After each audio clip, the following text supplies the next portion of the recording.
Hello दोस्तों, तो चलिए बिना टाइम वेस्ट किए आज के इस डीप डाइव में सीधे जंप करते हैं।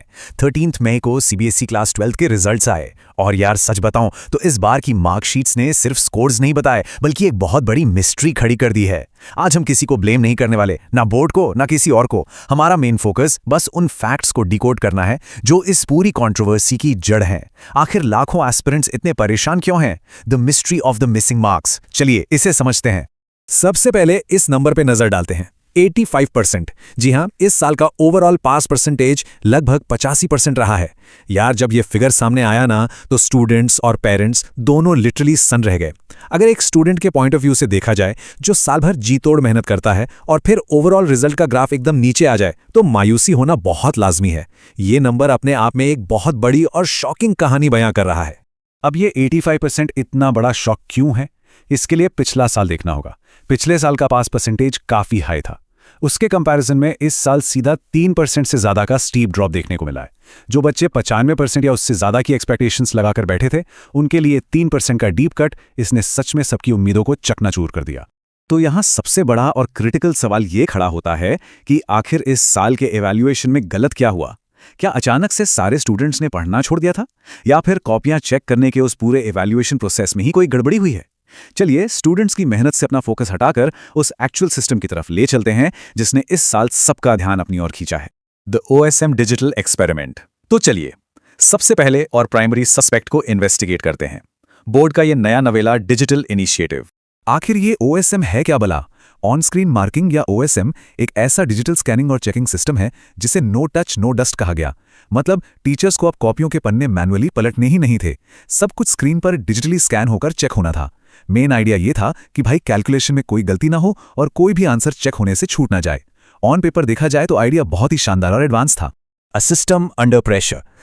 लेकिन यार कहते हैं ना कि थ्योरी और प्रैक्टिकल में जमीन आसमान का फर्क होता है। चेकिंग के आखिरी दिनों में ये परफेक्ट सा दिखने वाला सिस्टम कैसे डगमगाया, आइए वो देखते हैं। एक तरफ तो बोर्ड का डिजिटल प्रॉमिस था, फ्लॉलेस स्कैनिंग, जीरो एरर, सब एकदम मक्खन की तरह स्मूथ। लेकिन दूसरी तरफ सामने आई एक हार्श रियलिटी। बताया जा रहा है कि चेकिंग के फाइनल और सबसे क्रूशियल दिनों में सिस्टम पर इतना भयंकर लोड पड़ गया कि ओएसएम सिस्टम पूरी तरह से लड़खड़ा गया और क्रैश होने लगा। भाई रिजल्ट जल्दी डिक्लेयर करने का प्रेशर इतना था कि ये नया सिस्टम उस भारी लोड को झेल ही नहीं पाया। और लोड भी कितना? 1 करोड़। जी हां, 1 करोड़ कॉपियां। ये कोई छोटा मोटा नंबर नहीं है।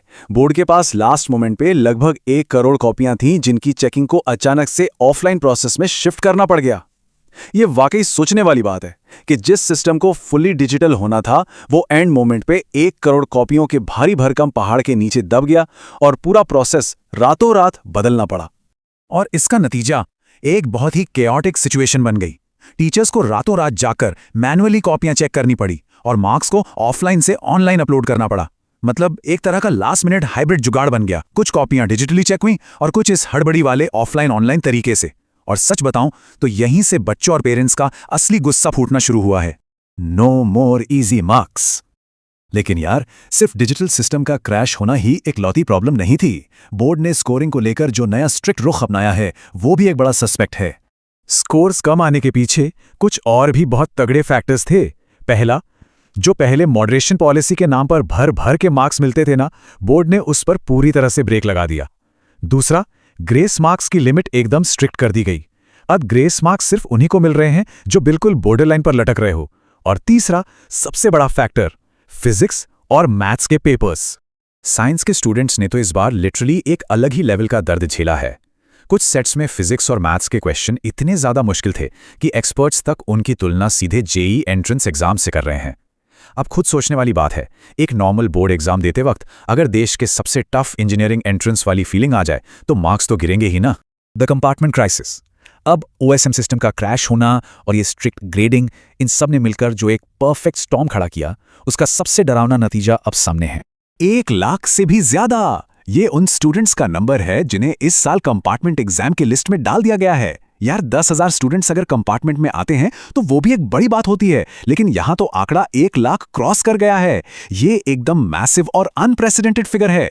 1 लाख से ज्यादा स्टूडेंट्स का एक साथ कंपार्टमेंट फेस करना कोई आम बात तो बिल्कुल नहीं है।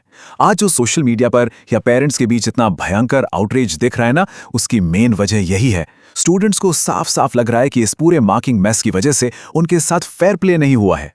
इन सब के बीच एक बहुत पॉजिटिव चीज भी हुई जो शायद कहीं दब कर रह गई।